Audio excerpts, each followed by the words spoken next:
Welcome guys, in today's video I'm going to show you how to fix Call of Duty Modern Warfare 2 lagging easy and quick. If you want to fix this problem, all you have to do first click here and then go to graphics settings,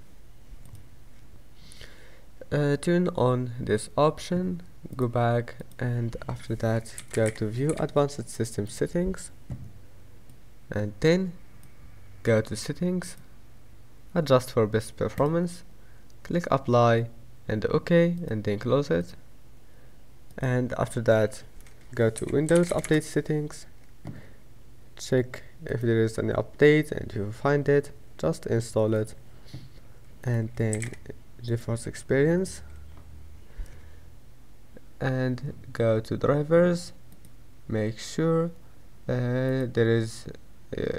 make sure your graphics card driver is updated, and then go to settings, scroll down, and image scaling, enable this option. After that right click on your desktop, go to NVIDIA control panel,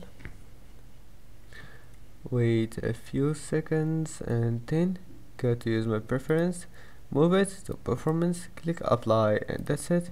Your problem must be fixed. Don't forget to like and subscribe, and see you in the next video.